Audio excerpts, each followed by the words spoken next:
I remember that day as clearly as if it were etched in stone, the day everything in my life began to turn upside down. It was a drizzly morning in Portland, Oregon, where the gray sky seemed to press down heavily on my shoulders.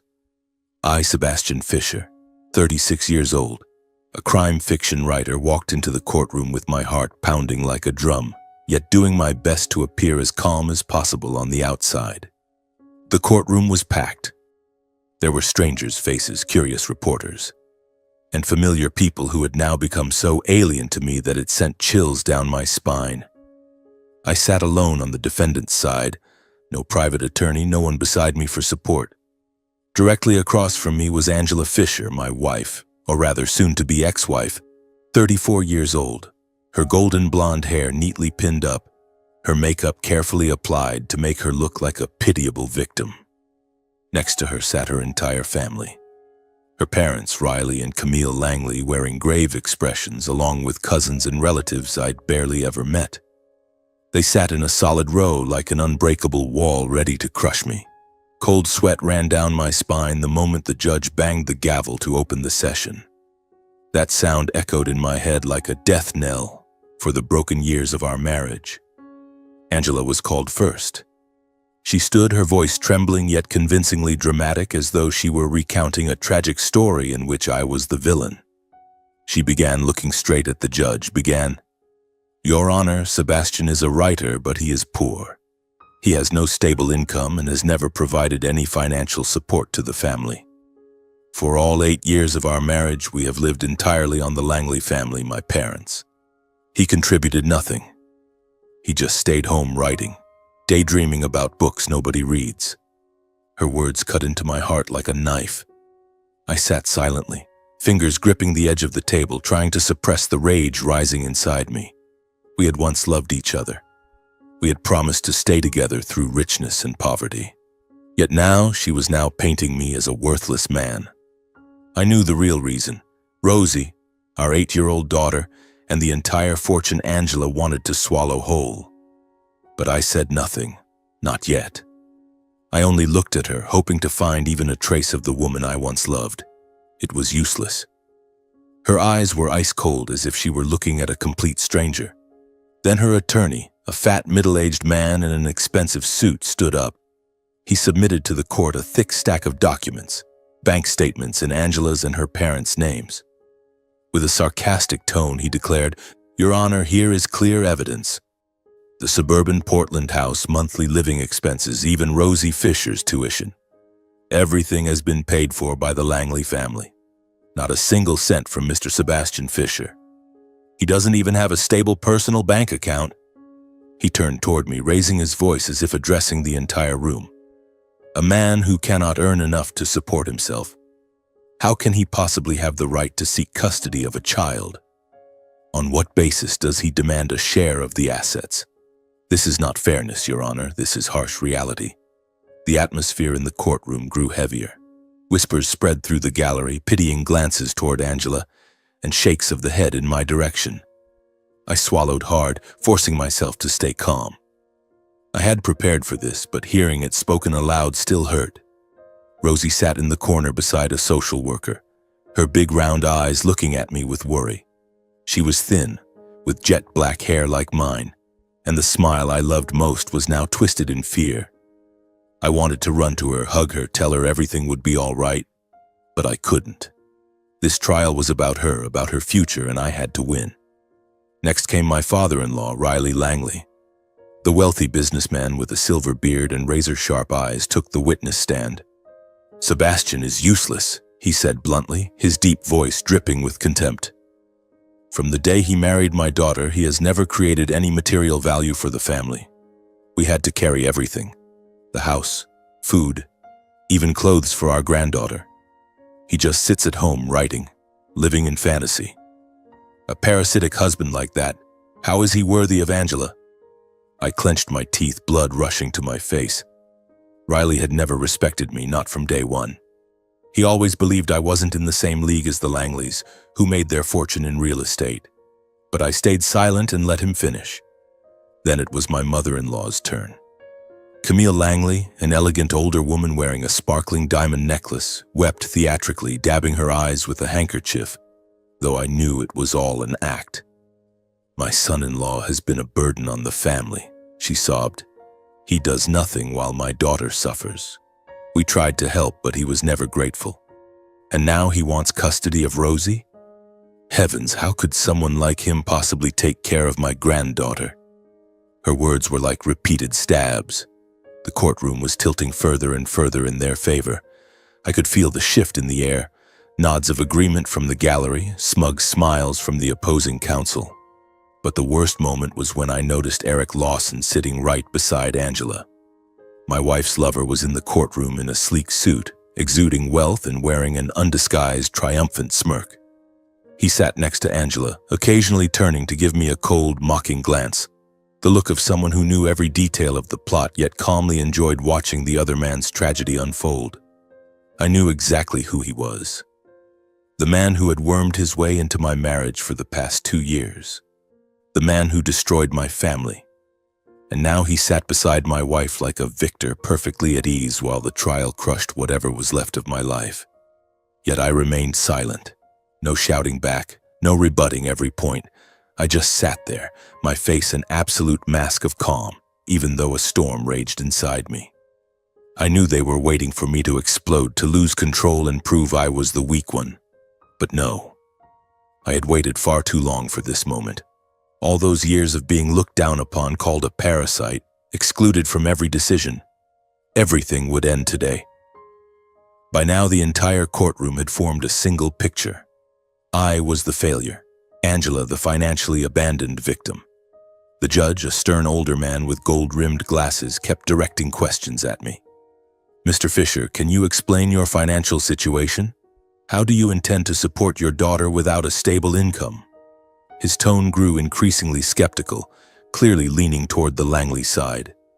Each question felt like a weight pressing on my chest, making it hard to breathe.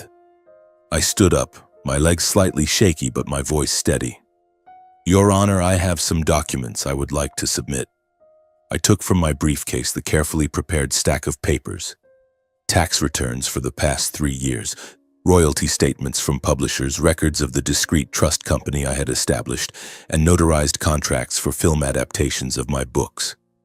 My hand trembled slightly as I handed them to the clerk, but I kept a faint smile on my lips. The judge took them and began reading.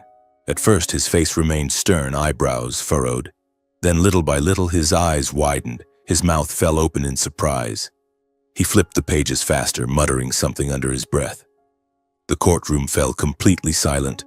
Every eye was on him. Suddenly, he let out a loud laugh, a resounding, astonished laugh that made the whole room jump. "Well now, this is quite interesting," he said, trying to suppress further laughter. "We will take a recess for deliberation. The hearing will resume in 30 minutes. The mood in the courtroom instantly turned ice cold. Angela whipped her head around to stare at me, panic clear in her eyes. Her face went pale, her hands clutching her dress. Riley and Camille whispered urgently to each other, looking uneasy, as if the solid ground beneath them had just shifted. Eric sat frozen, his smug smile gone, replaced by visible alarm. They all stared at me, searching for any clue, but I remained perfectly composed, sitting back down with my arms folded across my chest. Inside, a wave of deep satisfaction surged through me. They had no idea. They had never known. And this moment, the moment the truth finally began to surface, was one I had waited for a very, very long time. During the short recess, I sat quietly in a corner of the hallway, away from the buzzing crowd. Rain was still pattering against the windows, the drip-drip sound matching the rhythm of my heart as it slowly returned to normal. I looked toward Rosie, my thin 8-year-old daughter, sitting with the social worker in the far corner of the room. Her big eyes were filled with both fear and confusion, like a lost little rabbit surrounded by wolves. She looked at me, lips pressed tightly together, and that moment sent the entire memory of our marriage flooding back, like an old film reel playing in reverse inside my mind. I closed my eyes, took a deep breath, and let the images from the past carry me away. From the very first day, the Langley family had never truly respected me. I clearly remember the first time Angela brought me to meet her parents at their suburban Portland home. Riley Langley, with his silver beard and booming voice, sized me up from head to toe as if I were merchandise. "A writer, huh? Sounds fancy, but what about the future? My daughter needs a solid man, not some daydreamer." Camille was more refined, but her eyes dripped with disdain. "Sebastian, dear, which little country town in Oregon did you grow up in? One look at your style and it's clear, rustic in the truest sense." They always saw me as a penniless writer with no prospects, a parasite living off them, someone who would never be on their level. In the beginning, Angela still encouraged me. She was the woman I met in a small coffee shop while I was working on my very first manuscript. She smiled brightly, eyes sparkling. "I love your writing style, Sebastian. It's so full of emotion. Don't listen to anyone who puts you down. Just focus on your career and I'm sure you'll make it big." When her parents criticized me, she defended me. "Mom, Dad, Sebastian is trying his best to improve. He's not a freeloader." In those moments, I felt truly warm, as if I finally had a real partner by my side. We married after a year of dating, and Rosie arrived like a gift from heaven. But gradually, the pressure from the Langley family grew heavier. They paid for the wedding, for our first house, and began interfering more and more. "What do you expect from someone like Sebastian? He'll never be able to support a family. Let Mom and Dad take care of it." At first, Angela pushed back, but eventually she grew tired. She started repeating their words. "You keep writing and writing, Sebastian, but where's the money? I'm exhausted." Her attitude changed. She began to look down on my profession. "Writing is a hobby, not a career. You should get a real job." I realized I was slowly being excluded from every important family decision. Finances. Riley was always the one signing the checks for bills. The house. They bought a new one without even asking me. Even how to raise Rosie. I tried to speak up, but my words were ignored. I felt like a ghost in my own home. Every evening when Angela came home late from work, she would rush to call her parents, while I sat alone in front of the computer screen, silently editing line after line of manuscript. My heart ached many times, but I chose to endure it. Why? Because of Rosie. She was the only reason I kept going. Whenever Rosie ran to me, wrapped her little arms around me, and whispered in her sweet, childish voice, "When you're done with work, will you tell me a story, Daddy?" I swallowed all my pride and pain. Rosie, with her jet black hair and radiant smile, was the reason I got up every morning, the tiny light in the darkness of a marriage that was slowly dying. I remember the hardest years.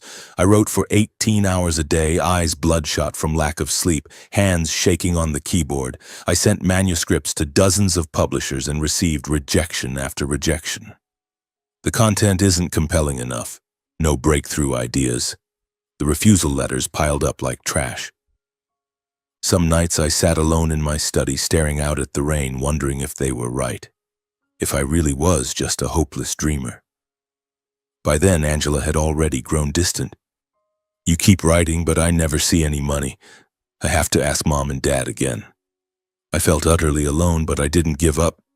I started posting my stories on online forums and slowly built a small, loyal readership. They encouraged me. "Your stories are amazing. Keep going, Mr. Fisher." That was my fuel. Then 2 years ago, luck finally smiled on me. A small publishing house agreed to work with me. My debut novel, Portland Shadows, was released and unexpectedly became a bestseller. Thanks to the online community that had followed me for years, word spread like wildfire. 5-star reviews poured in. Sales skyrocketed. I signed a long-term contract with a major distributor, and everything changed. Subsequent books continuously hit the bestseller lists. Midnight Obsession, Oregon Secrets. Several were optioned for film adaptations, bringing in huge royalties and licensing revenue. I still remember the moment I received my first big check. My hands were shaking. Hundreds of thousands of dollars, enough to finally stand on my own. I quietly invested all of it through a discreet trust company and private financial funds. I didn't want to show off, and I no longer wanted to depend on the Langleys. Thanks to that, my average annual income reached about $720,000, a figure the Langley family had absolutely no idea about. I kept it secret because I was afraid they would interfere, try to control me, turn me into one of theirs. I used the money to quietly pay off debts and invest in Rosie's future, but I never told Angela. She still believed I was broke and kept complaining, "You can't provide for this family." And it was during this very period, when my career was finally taking off, that Angela started showing strange signs. She came home late more and more often, claiming overtime. She hid her phone, giggled while texting, and grew cold toward me. Our hugs became forced, intimate evenings became rare. I suspected something, but I told myself it was just work stress.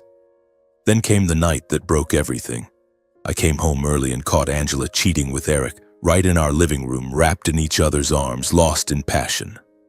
I stood frozen in the doorway, my heart shattering into pieces. The last illusions about our marriage vanished in an instant. That same night the fight exploded. I could no longer pretend I hadn't seen anything.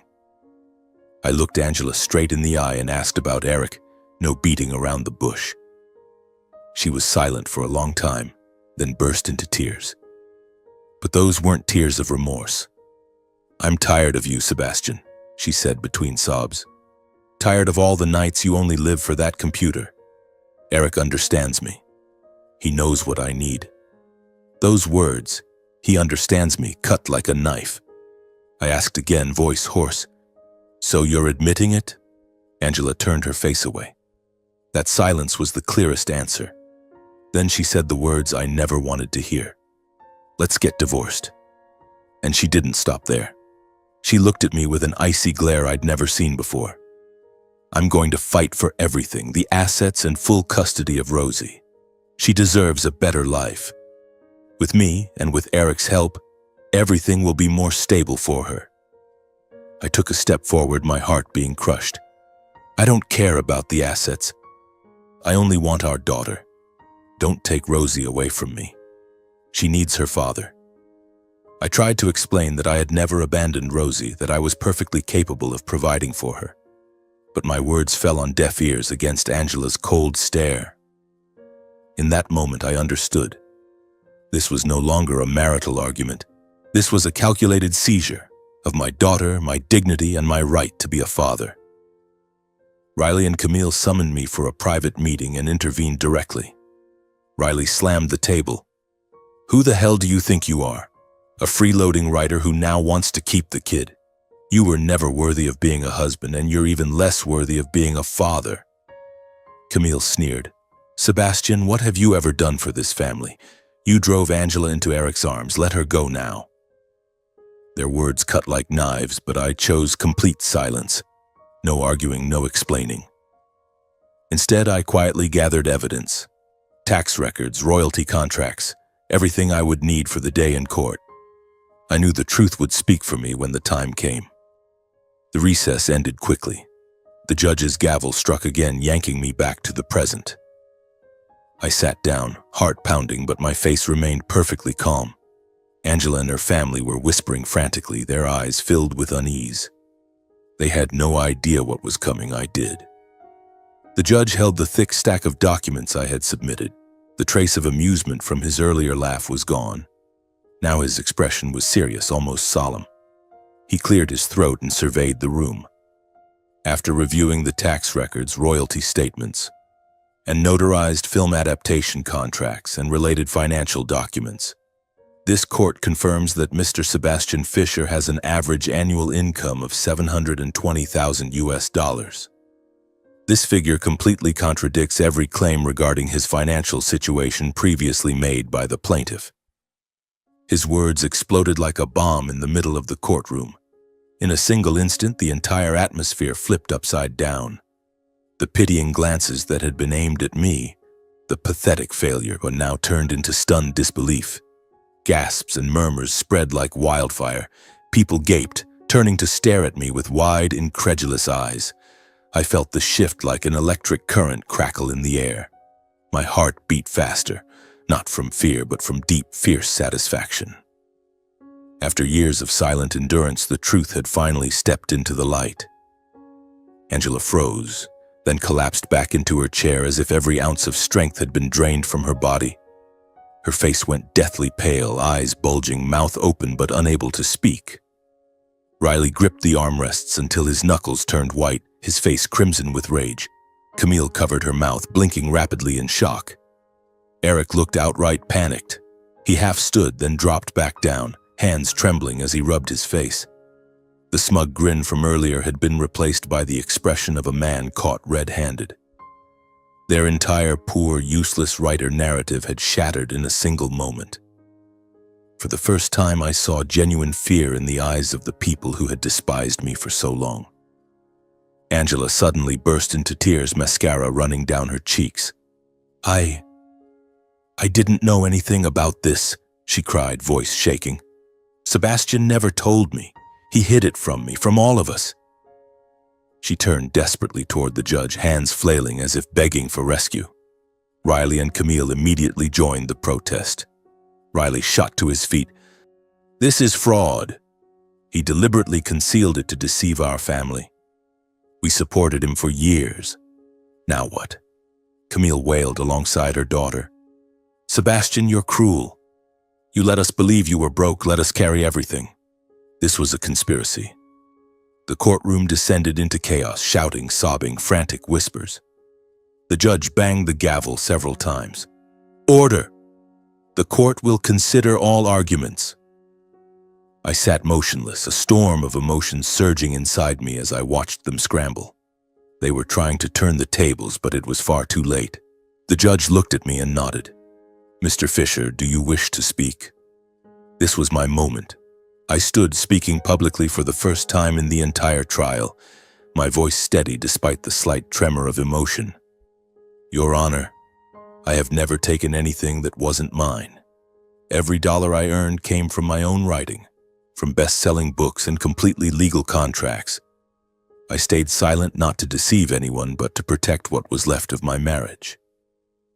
I endured humiliation for years in the hope of keeping my family together. My finances have always been transparent to the law. I paid taxes in full and invested responsibly. The Langley family simply never respected me enough to listen. They labeled me a parasite and never gave me a chance to explain. My words echoed through the now silent room. People looked at me differently, no longer as a weak man, but as someone who had quietly endured and prevailed. Angela stopped crying and stared at me with a complicated expression, regret mixed with anger. The judge nodded and ordered, "The court will now trace every dollar that formed the disputed assets and compare it against the plaintiff's prior testimony." The clerk began reading the documents aloud, comparing figure after figure. Everyone held their breath. The statements clearly showed I had quietly paid a significant portion of household expenses, funded Rosie's trust, and was never fully dependent as they had claimed. Angela's and her family's testimony was exposed as exaggerated, distorted, and in several places outright false. After several tense minutes, the judge delivered the conclusion. Mr. Sebastian Fisher possesses full independent financial capacity. The plaintiff, Mrs. Angela Fisher, and her family deliberately misrepresented the truth in an attempt to seize assets and custody of the minor child.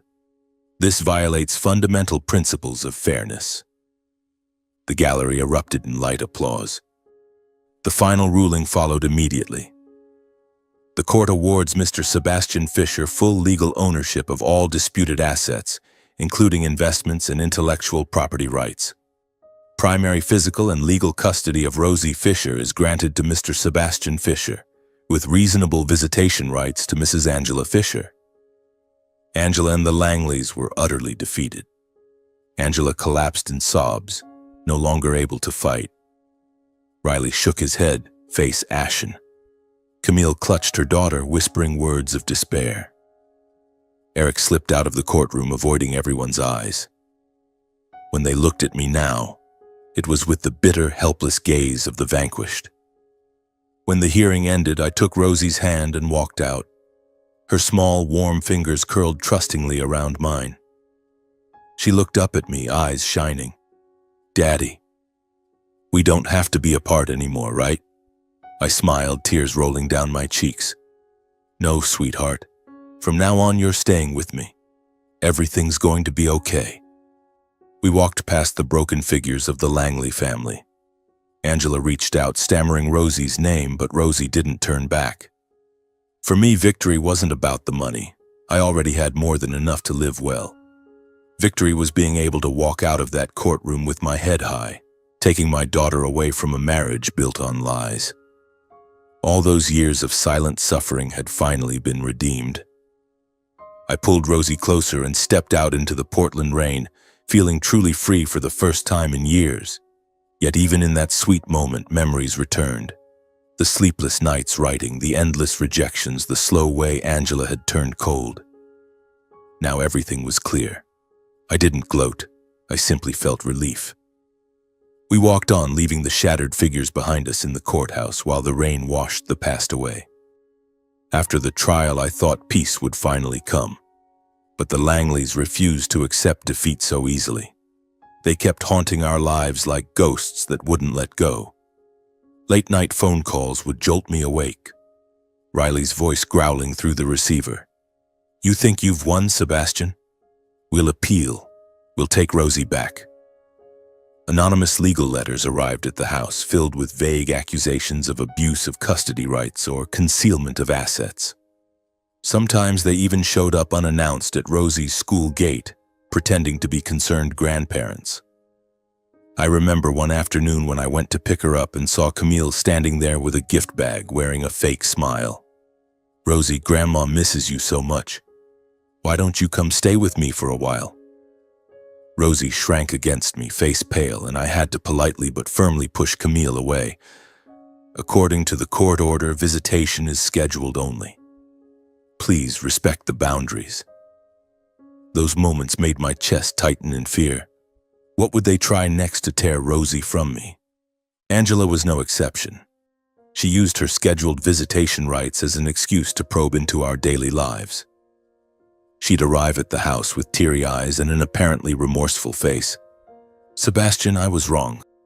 I had no idea you were this successful. Please give me a chance to make it right."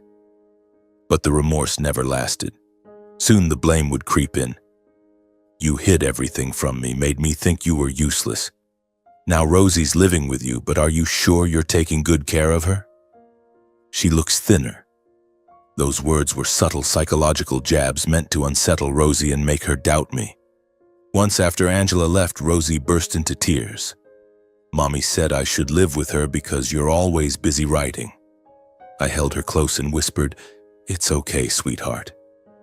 Daddy always has time for you." But inside I was on edge, wondering what move Angela would pull next. I took decisive action. I cut off all unnecessary contact with the Langley family, keeping only the court-mandated channels for visitation. I changed my phone number, blocked their emails, and hired a lawyer to handle every piece of legal correspondence. "We'll limit their harassment as much as possible," my attorney assured me. I agreed because I knew that if I didn't draw a hard line, they would keep tormenting us and turn our new life into hell. The first few weeks I barely slept, lying awake imagining worst-case scenarios about a successful appeals. Gradually, though, I learned to let go. Rosie needed a strong father, and I had to be that man. Life for the two of us slowly settled into a peaceful rhythm, like a calm river after a violent storm. Mornings began with me waking early, brewing strong black coffee, then gently kissing Rosie's forehead. "Time to rise, my little princess. How about Daddy makes toast with strawberry jam today?" She'd rub her eyes, give a sleepy smile, and we'd eat breakfast together in our cozy little kitchen. I'd walk her to school carrying her backpack, chatting about her dreams from the night before. In the afternoons, I picked her up, listened to stories about friends and lessons, and in the evenings we shared simple dinners, homemade spaghetti or fresh salads, then did homework and read together. These moments, which I'd never truly had before because of constant interference from Angela and her family, now felt like treasures that warmed my heart every single day. I turned down long, demanding contracts from publishers. "Sorry, I need time for my family now," I wrote in my replies. Instead, I worked from home while Rosie was at school or asleep. I kept writing. The new books still sold well, but they were no longer my entire world. Rosie was. I remember one evening on the sofa reading Harry Potter together when she giggled and said, "Daddy, you write even better than this wizard." In that moment, I felt real happiness. No more constant anxiety about the future. Rosie blossomed. She laughed more, played, and talked nonstop. The fearful, shrinking little girl from the courtroom days was gone. She ran around the garden with the puppy I'd brought home, cheeks flushed and eyes bright. Seeing her heal made me certain I'd done the right thing. The wounds from the old marriage slowly closed, replaced by simple, everyday joy. Every month I sent money back to my own parents, Michael and Rose Fisher, who still lived in the old wooden house in rural Oregon where I grew up. Before, my unstable income meant I could send little. Now I sent generous, regular amounts along with long phone calls. "How are my boy and my granddaughter doing?" Dad would ask, his voice warm through the line. "We're good, Dad. I'm finally doing right by both my daughter and my parents." For the first time in years, I felt whole. Occasionally on weekends, I drove Rosie back to the countryside to visit her grandparents. Those short road trips through green forests filled the car with her laughter. She picked apples with Grandpa, listened to Grandma's fairy tales, and heard over and over, "We love you so much, Rosie." Grandma Rose's eyes shone as she hugged her. For the first time, I felt what a real family was supposed to be, not the Langley's world of money and control, but a home built on quiet, genuine love. Those moments made my heart race with a new, happy kind of nervousness, like living inside a dream I never wanted to wake from. But the storm had only passed for a little while. A new, silent, and far more terrifying one was gathering on the horizon. Lately, Rosie had been tired all the time. Dizzy spells, unusually pale skin. At first, I thought it was just lingering stress from the divorce. The nights she cried for her mother, the fear during the trial. "Feeling tired, sweetheart? Daddy will make chicken soup," I'd say, trying to nourish her with fresh fruit, fortified milk, extra rest. I took her to the park, played with her to help her relax, and she'd smile and insist, "I'm fine, Daddy." Yet a vague unease began to grow inside me every time I saw her lying listlessly on the sofa, eyelids drooping. I had no idea that these small, seemingly harmless signs were the first whispers of the biggest storm our lives had ever faced. A storm I could never have imagined, one that would shatter our hard-won peace in the blink of an eye. The signs in Rosie grew more obvious day by day, like dark clouds slowly gathering over the calm sky we had only just reclaimed. She began complaining of pain in the upper right side of her belly, sharp, fleeting stabs that made her wince and clutch herself. "Daddy, it hurts a little here." I rubbed her stomach gently and smiled to reassure her. "Probably too much ice cream yesterday, sweetheart. Want Daddy to make you some warm tea?" But then came the frequent nausea, especially after meals. Her skin lost its rosy glow and turned sallow. She weakened so quickly, her little body became skeletal, those big round eyes now dull and lifeless. Every time I looked at her, my heart clenched with dread. Those nights I lay awake, wondering if it was lingering trauma from the divorce, or just a common childhood illness. I doubled down on nutrition. Chicken vegetable soup simmered for hours, fresh fruit smoothies, but she ate less and less, only picking at a few bites before pushing the bowl away. One midday I was working at home, fingers clacking on the keyboard, trying to focus on the half-finished detective novel. Sunlight poured through the Portland window, warm and golden warmth, and I remember thinking it was going to be a good day. Then the phone rang, an unknown number from the school. I picked up and the teacher's panicked voice hit me like a fist. "Mr. Fisher, Rosie fainted in class. We've called an ambulance." She's on her way to the hospital right now. Please come quickly. My heart stopped. The world blurred. My daughter fainted? I stammered, the phone slipping from my shaking hand. I bolted out of the house in blind panic, didn't even lock the door, sprinted to the garage, started the car while my mind went blank. On the drive to the hospital, I ran red lights, leaned on the horn, tears streaming down my face without realizing it. For the first time in my life, I felt the pure, ice-cold terror of a father facing the possibility of losing his child. A fear so sharp it stole my breath and made the wheel trembled in my hands. "Hold on, Rosie, Daddy's coming," I muttered over and over, praying, nearly crashing as images of her lying motionless flashed before my eyes. I stormed into the emergency room half mad, shouting down the corridor, "Rosie Fisher, where is my daughter?" Nurses rushed me to her bay, and when I saw her tiny body on the gurney, I froze. After initial stabilization, the attending physician pulled me aside, face grave. "Mr. Fisher, Rosie has severe liver disease. Her liver function is critically impaired. Preliminary blood work shows dangerously elevated liver enzymes and signs of inflammation and damage."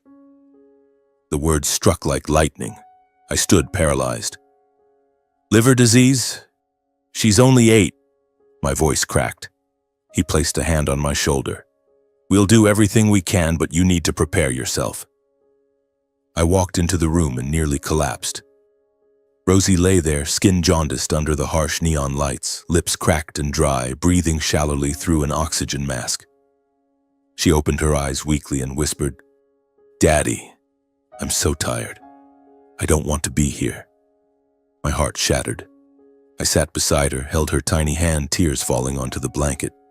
"I'm right here, baby. You're going to be okay. When you're better, we'll go to the park again, I promise." But inside, terror roared. For the following days, I barely left her bedside. 24 hours a day, no work, no sleep, no food. I spoon-fed her broth, told her stories from my books to make her smile. "Remember the brave little girl in Daddy's new story? She's just like you." Every night I sang the same lullabies my mother once sang to me. Those moments, though agonizing, were filled with love. I held her fragile warmth of her body and silently begged, "Please, God, don't take her from me." But Rosie faded before my eyes. She could barely eat, vomited almost everything, her skin turned a deeper yellow, almost saffron. Sometimes she slipped into delirium from exhaustion, and I had to call her name over and over until she stirred. I watched the monitors obsessively. Every beep felt like the countdown of my own heart. On the 3rd day, the team of specialists delivered the devastating update in a small conference room. "Mr. Fisher, Rosie has progressed to acute liver failure. She's showing coagulopathy and is at high risk of severe complications, internal bleeding or hepatic coma." I sat frozen, nails digging into my palms until they bled. The doctor was blunt. "Medications can only buy time now. They cannot reverse the damage. The liver is too far gone." He might as well have handed me a death sentence. When I managed to ask, voice shaking, How long does she have?" he answered quietly. "Weeks at best. Possibly much less if complications arise." The only real chance was an urgent liver transplant. But the pediatric waiting list for a deceased donor liver can stretch months or years. Rosie didn't have months. "She needs a new liver now," the doctor said, regret heavy in his voice. "Every day drastically lowers her odds." The only viable option was a living donor transplant, ideally from a blood relative for the best match. "You could donate a portion of your liver," he suggested. I immediately signed up for testing. "Draw my blood, scan me, do whatever you need right now," I begged, clinging to the desperate hope that I could give part of myself to save her. But the results were a crushing blow. I was not eligible. Blood type mismatch, immunological factors, and an old mild hepatitis infection in my 20s disqualified me. The last flicker of hope inside me died. I collapsed onto a hallway bench, head spinning. Why is fate doing this to us? The doctor crouched beside me. "We are very sorry, Mr. Fisher. Is there any other close blood relative who could be tested? I looked up. Horse. Her biological mother? Angela Fisher. He nodded urgently. Then you must contact her immediately and get her here for testing. Time is measured in days, maybe less. Every hour counts. That night I sat alone in the cold hospital corridor, back against the wall, staring through the glass at Rosie sleeping fitfully in the ICU, machines humming around her fragile body. I pictured a world without her and nearly broke. How can I beg Angela after everything? I thought, rage and betrayal burning anew. But then I saw Rosie's smile in my mind, bright, trusting, alive, and I knew I would crawl if I had to. Tears streaming, hands trembling, I pulled out my phone and dialed the number I had once blocked. The ringtone echoed in the silent night, each tone a hammer against my heart. This was the final plea between old hatred and a father's love that refused to let his daughter go. Facing the boundary between life and death for Rosie, I swept away every last shred of hatred, pride, and painful memory. Only one thought remained. I had to save my daughter, no matter the cost. The years of humiliation in court, the sleepless nights after discovering Angela with Eric, everything vanished in that moment. Rosie was everything. She was the reason I had fought, the only light left after the storm of our marriage. I took a deep breath, wiped my tears, and pressed call. The phone rang a few times. Then Angela's voice came through, cold as always. Sebastian, why are you calling me? I swallowed hard and forced my voice steady. Angela, it's an emergency about Rosie. We need to meet tomorrow. Silence for several seconds. Then curtly, fine, tomorrow at my place, 10 a.m. Not a single question about our daughter, not a trace of worry. I hung up, heart hammering, dreading the meeting ahead. How could I bow to the woman who had betrayed me? But for Rosie, I would kneel. The next morning, I left the hospital after holding Rosie for a long time. She woke weakly, clutching my hand. Daddy, where are you going? I want to go home. I kissed her forehead, throat tight. I'm going to make you better, sweetheart. Sleep now. I'll be back soon. The doctor pulled me aside. Mr. Fisher, hurry. She doesn't have much time. I drove to Angela's new luxury apartment in downtown Portland, paid for by Eric, no doubt. Memories flooded back, family dinners where I was treated like dirt, Angela giggling on the phone with him. My chest tightened, but I repeated to myself, for Rosie, just give her a chance. I parked, rode the elevator up, palms sweating despite the cool morning air. When the door opened, I froze. It wasn't just Angela. Riley and Camille Langley were there too, along with Eric lounging on the sofa, legs crossed, wearing that familiar mocking smile. It was a cozy little family gathering. Angela's face was stone. Her hair was pulled back severely. Riley and Camille stood by the kitchen island with coffee cups, staring at me like I was an intruder. She led me to the living room.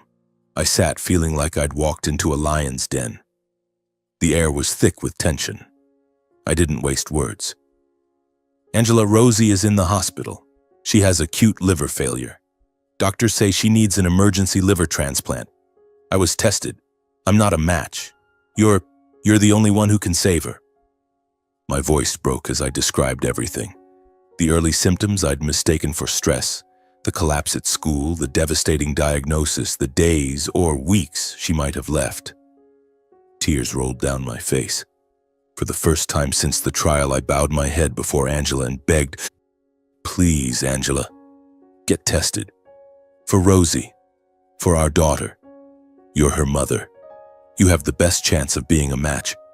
I'm begging you. I dropped to my knees, head lowered, pride shattered. I didn't care. I only waited, heart pounding for her answer. Angela flinched for a split second, eyes widening in shock. But she recovered almost instantly. No tears, no questions about Rosie's condition, just a cool nod. This involves my health. I need to discuss it first. Discuss? While our daughter is dying? The word stabbed me, but I was too desperate to argue. Fine. Discuss. But please, hurry. She doesn't have time. Angela stood and walked into the bedroom with her parents and Eric. The door closed with a sharp click, leaving me alone in their living room. I sat under Eric's smug gaze as he sipped coffee and smirked. So now you need Angela, huh? After stealing the kid in court? I didn't answer. I just stared at the floor, tears falling, every minute feeling like an hour, picturing Rosie on that hospital bed. Finally, after what felt like eternity, the door opened. Angela returned with her parents. Her expression was calm, almost businesslike. "I'll get tested," she said, looking straight at me. "But there's a condition." Hope flickered, then died. "You transfer $3 million to me for emotional distress and health risk compensation. Do that and I'll go." I stared, stunned, barely believing a mother could bargain with her own child's life. $3 million for emotional distress? You're putting a price on Rosie's life? Angela didn't blink. "It's a risk to my health. Take it or leave it." Behind her, Riley gave a small approving nod. Camille looked at me with familiar contempt. This was their final revenge for losing in court. They knew I had the money. They knew I would do anything for Rosie. My heart screamed, but the image of Rosie, pale, barely breathing, flashed in my mind. "Fine," I whispered, voice breaking. "I accept. I'll transfer it right now." Angela nodded. "Money in my account first. Then I go." That same night, I went home, hands shaking as I logged in and wired almost everything I had earned from years of writing. The confirmation screen glowed, "Transaction successful." I sent her the screenshot. Her reply was one line, "Received. I'll go tomorrow." Only after the money hit her account did Angela agree to come to the hospital for compatibility testing. The drive there was silent. She sat beside me like a stranger. I glanced at her. "Thank you. For Rosie." She stared out the window and said nothing. A few days later, the results came like a ray of light in total darkness. The doctor called me in. "Mrs. Fisher is a suitable donor. Blood type matches, immunology is excellent. We can proceed." They scheduled the urgent transplant within days. For the first time in weeks, fragile hope bloomed. I sat by Rosie's bed and whispered, "Mommy's going to save you, baby. You're going to be okay." She gave the faintest smile. "Really, Daddy?" I nodded, tears of relief falling. I called my parents. "She has a chance. They found a donor." They wept with me over the phone. But deep down, I had no idea that the very money for life deal I had just made was the seed of the darkest tragedy still waiting in the shadows. I thought the worst was over. Angela remained ice cold, her family indifferent.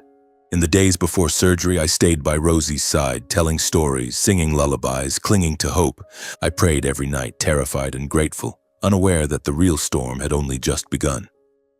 I sat by Rosie's hospital bed day after day, hour after hour, like a soldier guarding the last fortress. The Portland hospital had become my entire world. The sharp smell of disinfectant, the endless beeping of machines, the cold neon light falling on my daughter's jaundiced little face. Rosie lay there, her once bright eyes now dull, her skin the color of withered autumn leaves. I held her tiny hand, stroked her fingers, and whispered stories about our trips to the countryside. "Remember when you picked those red apples and laughed so hard because one fell right on your head?" She gave the faintest smile, her voice barely a breath. "I remember, Daddy. Mommy's really going to save me, right?" I nodded, throat burning. "Yes, baby. Mommy and Daddy are both going to save you." But inside, dread churned. The upcoming transplant was a thread-thin hope suspended between life and death. I lived in a constant state of tension, torn between terror and desperate prayer. Every time a doctor passed, I jumped up. "Any news?" They only shook their heads. "We're just waiting for Mrs. Fisher on the day of surgery." Then late one evening, Angela contacted me again. A short message. "Sebastian, we need to talk." About the surgery. My heart leapt, thinking she was worried about Rosie. The call that followed shattered everything. Her voice was as cold as ever. I need more money. A lot more. For the health risks and long recovery, $2 million. Otherwise, I'm not sure I'll be ready. The words cut like knives.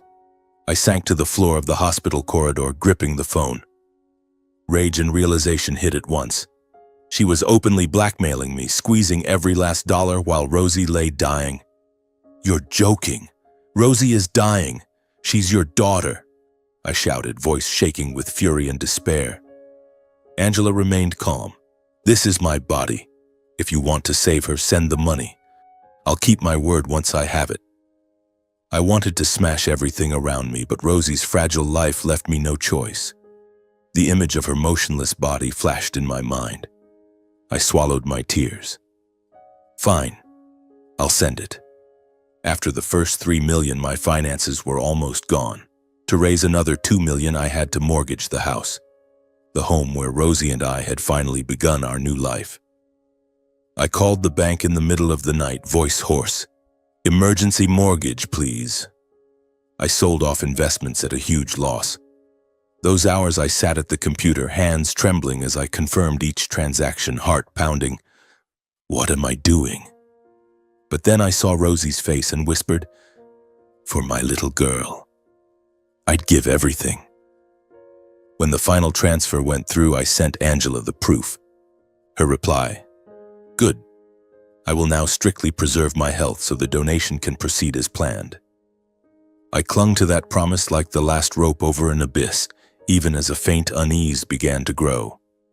She won't abandon our daughter, right?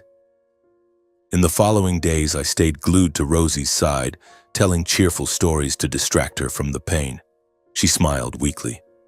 When I'm better, I want strawberry ice cream. Deal, I promised. But at night, when she slept, dread returned.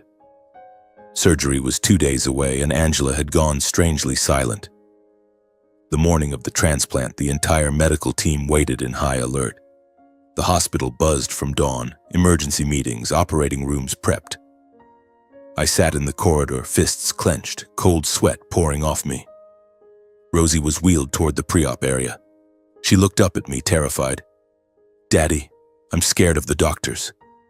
I hugged her, voice breaking. Mommy will be here any second. Be brave, okay? 8 a.m. came and went. 9. No Angela? I called frantically. Her phone was off, only endless dial tone. Minutes dragged like hours. The surgery had to be postponed. The lead surgeon ran out. Mr. Fisher, where is she? Rosie is critical. We can't wait any longer. My heart stopped. Panic took over. She'll be here, I stammered, but deep down terror exploded. I sped to Angela's apartment in blind hysteria, running red lights, tears blinding me. She can't abandon her own child. The building was silent, curtains drawn, no lights. I pounded on the door, screaming her name. A neighbor, an elderly woman, appeared. They left the night before last. Big suitcases. I heard them say something about a long trip. The words struck like lightning. I collapsed onto the stairs, legs giving out. I knew with sickening certainty that I had been deceived. I raced to the Langley's mansion next, clinging to the tiniest shred of hope. I hammered on the gates. Open up! Where is Angela? Rosie is waiting for surgery. Riley opened the gate, face stone cold. What do you want, Sebastian? Angela ran. Rosie is dying. Camille smirked from behind him. We have no idea where she is. Riley slammed the gate shut. Stop bothering us. You brought this on yourself. I stood in their driveway as the gates closed, the world collapsing a second time beneath my feet. I screamed into the empty air. You monsters! She's your granddaughter. Only the wind answered. I drove back to the hospital like a ghost, nearly crashing several times. I had to tell the doctors the donor had vanished. The lead surgeon looked at me with pity. Mr. Fisher, without a liver. He didn't finish. He didn't need to. The following days were slow-motion hell. Rosie slipped away hour by hour, more unconscious, skin deep yellow, breathing shallow and ragged. Every call I made went unanswered. Angela's phone dead. The Langleys had blocked me. Police said it was a civil matter. No miracle came. One rainy morning, the monitors screamed their long, unbroken tone. Doctors rushed in. "Mr. Fisher, I'm sorry. She didn't make it." I held my little girl as she took her last breath, screaming without sound, clutching her cooling body. Rosie, my baby girl. Everything I had sacrificed. Money, pride, the last pieces of my soul had bought nothing but a cold hospital room and the eternal absence of my daughter. I sank to the floor beside her bed, cradling the small, lifeless form that no longer held her warmth. The world went silent and black. In that moment, the man I used to be died with her. Rosie's funeral was held a few days later at a small cemetery on the outskirts of Portland. A steady drizzle fell from the gray sky, as if heaven itself were weeping for my little girl. The tiny white coffin, surrounded by bouquets of roses, her favorite flower, looked heartbreakingly fragile in the rain. Only a handful of relatives and close friends attended. They hugged me, whispered condolences. "We're so sorry about Rosie, Sebastian. She was an angel." But the ones who hurt the most were my own parents, Michael and Rose Fisher. They had flown up from the countryside the moment they heard, faces gaunt with grief and exhaustion. My father, silver-bearded, hands calloused from decades of farming, gripped my shoulders hard. "We're here, son." My mother sobbed uncontrollably, clinging to me.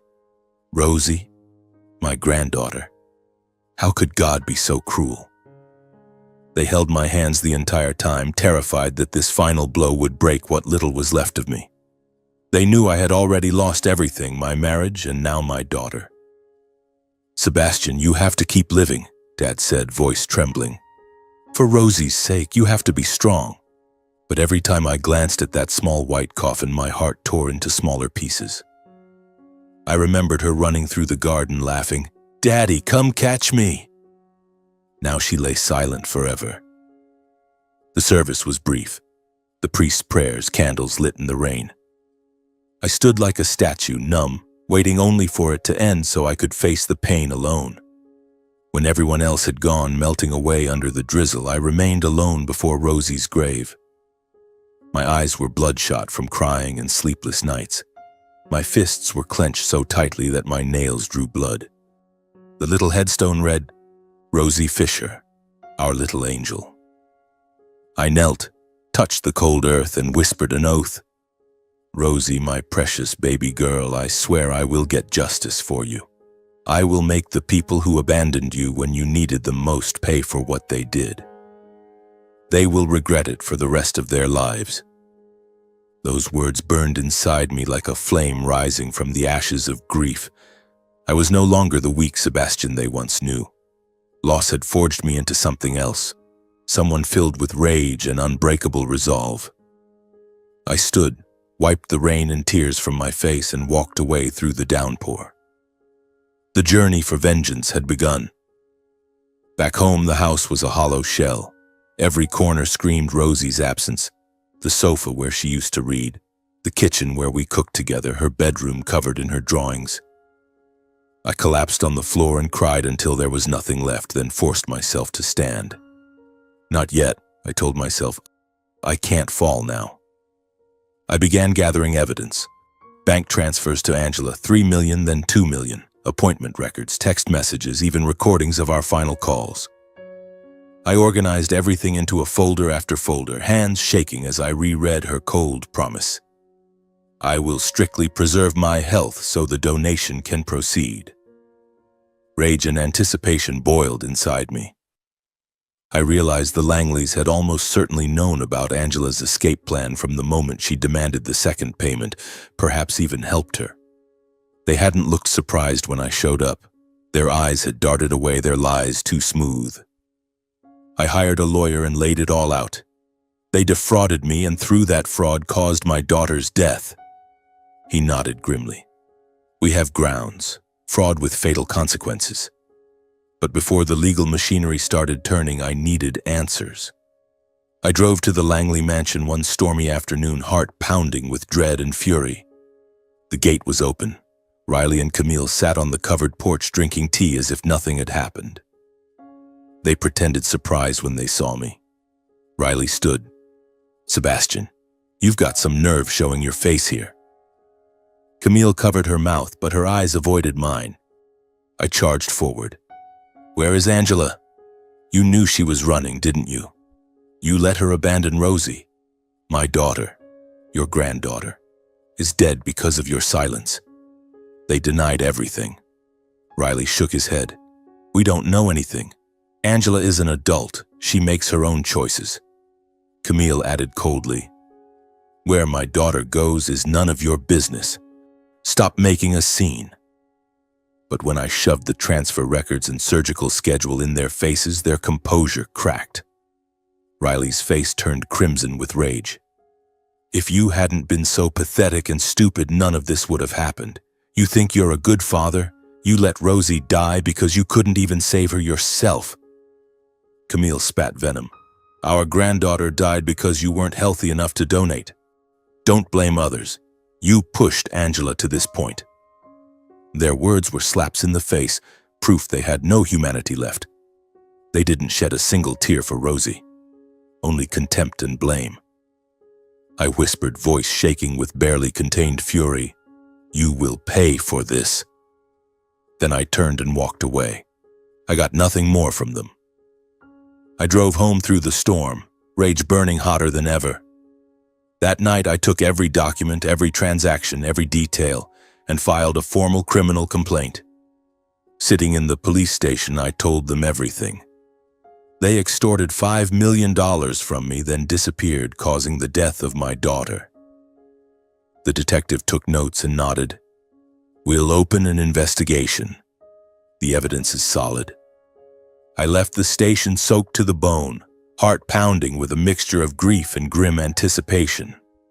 The road to justice had officially begun, but the pain never left me. It only transformed into something colder, sharper, and unstoppable. In the days that followed, I lived like a shadow, drifting through an empty house where every corner screamed Rosie's name. I sat for hours at my desk staring at the evidence.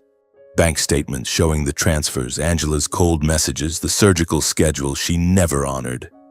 Rage boiled inside me, intertwined with bottomless grief. I called my lawyer every day. "Any news?"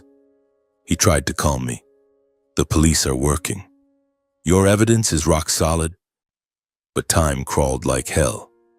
Every night I woke drenched in sweat from dreams of Rosie calling for help, heart pounding, waiting for the phone to ring with news from the station.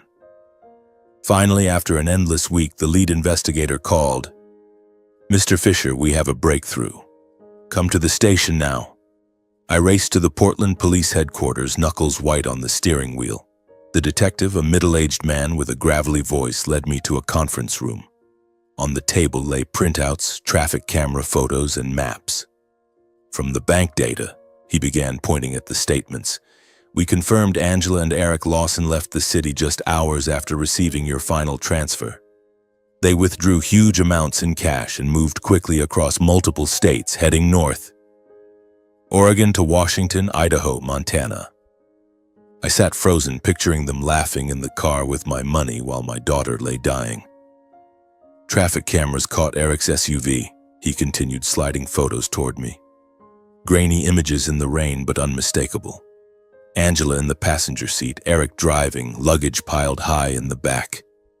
My chest tightened with fury. "They fled right after promising to save my daughter?" The detective nodded gravely. "Exactly. They were careful, avoiding major highways, but we tracked them through cameras and credit card pings. They were heading for the Canadian border. Canada. They planned to disappear across an international border with the money they'd extorted while Rosie died." I gripped the table, tears falling. "You have to catch them. We already have the FBI involved, interstate fraud and flight across borders. We'll get them." I left the station with a flicker of hope, but the pain still bled fresh, every minute of waiting pure torment. A few days later came the call I had prayed for. "Mr. Fisher, we got them." Federal agents and Border Patrol intercepted Eric's SUV at a remote crossing near Montana. A short chase, then surrender. They seized nearly all the cash I had sent, passports, phones, everything.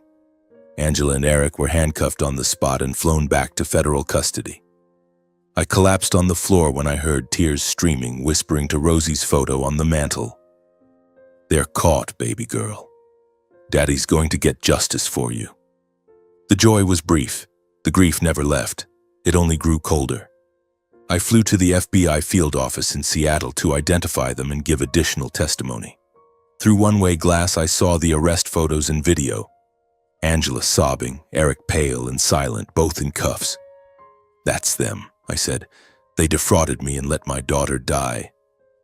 I recounted every detail, from the begging in her apartment to the money for life deal to the morning they vanished. The agent nodded. "Your statement is crucial. The evidence is airtight." Under pressure, Riley and Camille were summoned as accessories after the fact. They arrived with lawyers, faces drawn, arrogance gone. I didn't see them, but I knew they were finally afraid. At first, Angela and Eric denied everything, claiming it was just a civil financial agreement. Angela wept in interrogation. "I never wanted her to die. I panicked. I was terrified of the surgery. I only thought about saving myself." Eric smirked. "It was a voluntary transaction. At worst, a contract dispute, not fraud." Then the investigators laid out the full chain. 2 massive transfers from my accounts, traffic cam footage of their flight, the timeline showing they left the night before surgery, text messages between them, Eric writing, "Money's in, let's go." The net closed. Angela broke first, sobbing. Eric and I planned to take the money and run. I was scared of dying on the operating table. Eric followed, admitting he masterminded the escape. Riley and Camille were forced to admit they knew the plan and stayed silent, even supplied extra cash. Phone records and neighbor statements sealed it. A few months later, the federal criminal trial began in Portland, drawing wall-to-wall media coverage. Mother sells daughter's life for millions. Medical fraud ends in child's death. Reporters crowded the courthouse steps, cameras flashing cameras, sensational headlines everywhere. I sat in the victims section, heart pounding, watching Angela and Eric led in wearing shackles, faces gone. Riley and Camille sat behind them, unable to meet my eyes. The prosecutor laid it out plainly. Defendants Angela Fisher and Eric Lawson defrauded Sebastian Fisher of $5 million, with a false promise to donate a liver to save his dying daughter, then fled, causing Rosie Fisher's death. Riley and Camille Langley aided and abetted by concealing the crime. I took the stand and told the whole story, voice breaking. The courtroom was silent except for quiet sobbing from the gallery. After 3 tense days of testimony, the judge delivered the verdict. Angela Fisher is sentenced to 18 years in federal prison for organized fraud resulting in death. Eric Lawson receives 7 years as principal accomplice and for flight to avoid prosecution. Riley and Camille Langley each received 2 years for accessory after the fact and obstruction of justice. The courtroom buzzed. Angela collapsed in tears. Eric stared at the floor. The Langleys went ashen.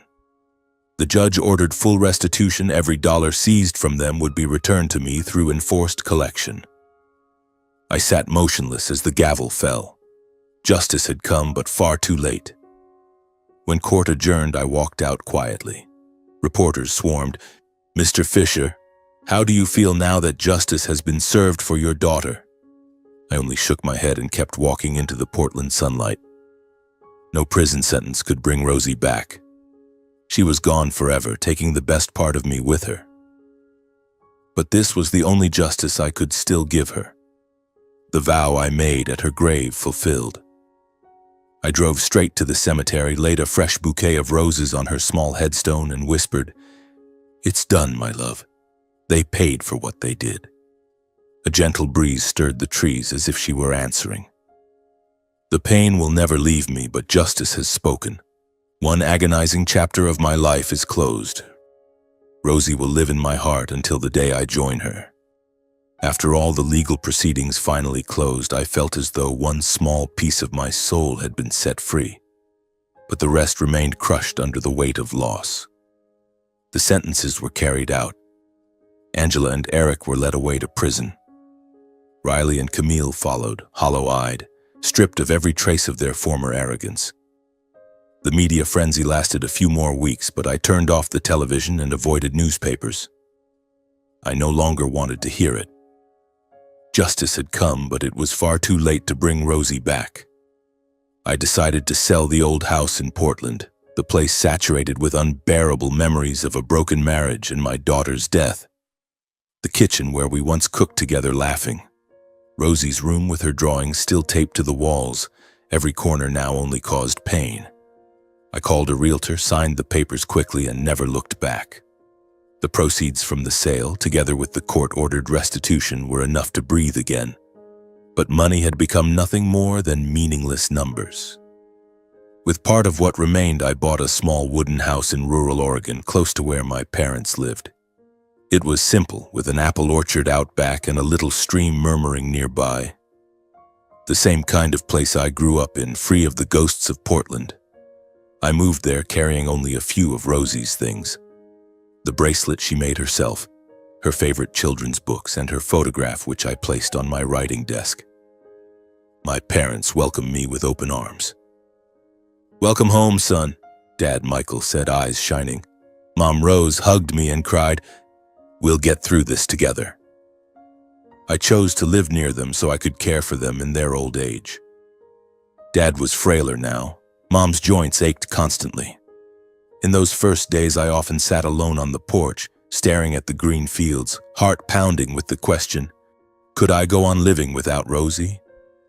But slowly, very slowly, a new life began to flow, quiet and steady like the stream behind the house. My days became calm and unhurried, far from the noise of the city and the pressure of deadlines. Mornings. I woke early, brewed strong black coffee, then drove Dad to the county clinic for his back pain. "You don't have to keep doing this, son," he'd grumble. I'd smile. "Let me take care of you, Dad. I've neglected family long enough." Afternoons. I helped Mom in the garden, weeding, watering, picking fresh vegetables. "You're just like when you were little, Sebastian," she laughed, "always playing in the dirt." Those simple moments eased the pain, even if only for a while. Evenings. I sat at my desk under the warm glow of a single lamp, listening to crickets outside the window. I no longer wrote gripping crime thrillers. Those stories now reminded me too much of my own life. Instead, I wrote gentle tales about fatherhood, loss, and hope, a way to keep living, to preserve the humanity that life had nearly crushed out of me. I still published, but no longer chased fame or sales. Big contracts arrived. I turned most of them down. "Thank you, but I need time for my family now." I wrote slowly, each page a conversation with Rosie. The first book after the tragedy I titled Rosie's Light, the story of a father who loses his child and learns painfully how to keep going. It didn't sell like the old bestsellers, but letters poured in. "Your story touched my heart. Thank you for sharing it." Those letters made my heart race because my pain had not been wasted. It was helping others heal. With royalties and the restitution money, I established the Rosie Fisher Fund for children with liver disease and emergency transplant cases. The idea came during one sleepless night when I thought of all the parents who, like me, stood helpless before their child's illness, lacking money or hope. I worked with my lawyer and the doctors from the old hospital. The fund was set up quickly. I announced it online with a short version of Rosie's story. Donations flooded in, from readers, from strangers who had followed the trial. We paid for testing for a little girl in California, covered surgery for a boy in Texas. Every grateful letter from parents, "Thanks to your fund, my child has a second life. We will never forget you," reminded me this was the only way Rosie's death would not be meaningless. Each time I signed a check, I whispered, "You're still saving lives, baby girl." Many years later, on a quiet autumn afternoon in 2030, I returned to the cemetery where Rosie rests. I was 45 now, silver threading my hair, but my heart still felt young because of her memories. I drove slowly down the familiar road carrying a small bouquet of roses, her favorite. The cemetery was peaceful.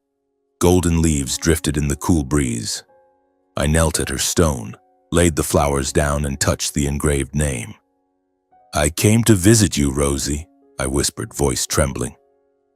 I stood there a long time, looking back over the entire journey. The first divorce trial where I turned the tables with proof of my wealth. The memories of a crumbling marriage. The brief, precious peace when Rosie and I lived happily together. Then the storm of her illness. I remembered the fragile hope when I begged Angela, the brutal betrayal when she fled, the agony of holding Rosie as she took her last breath, the shattering grief at her funeral. Tears fell again, the pain still raw. Before her grave, I whispered that I had failed to save her life. But I had secured justice, preserved my humanity, and would spend the rest of my days trying to be worthy of her short existence. "I couldn't save you, Rosie," I said, voice breaking, "but I made them pay. And I'll live the rest of my life well for you, my little princess." From my own tragedy, I learned this. Money can be stolen, trust can be betrayed, but truth and conscience are the only things no one can bury forever. I thought of Angela behind bars, of the ruined Langley family. They lost everything. I kept my soul. I also left a message through my books and the fund for anyone who might one day stand where I stood. Do not let hatred devour the human being inside you. Let justice, not madness, speak for you. "Hate only hurts you more," I wrote. "Let the law and your conscience guide the way." As I walked away from the cemetery, I looked back one last time. The wind stirred the trees, carrying the scent of damp earth and fallen leaves. I knew finally that I had closed the most painful chapter of my life. The grief remains, but it no longer rules me. I drove home to parents waiting with dinner, to the book I'm writing, to the children Rosie's fund will save. For the first time in years, my heart felt light enough to smile. I know Rosie is proud of her daddy.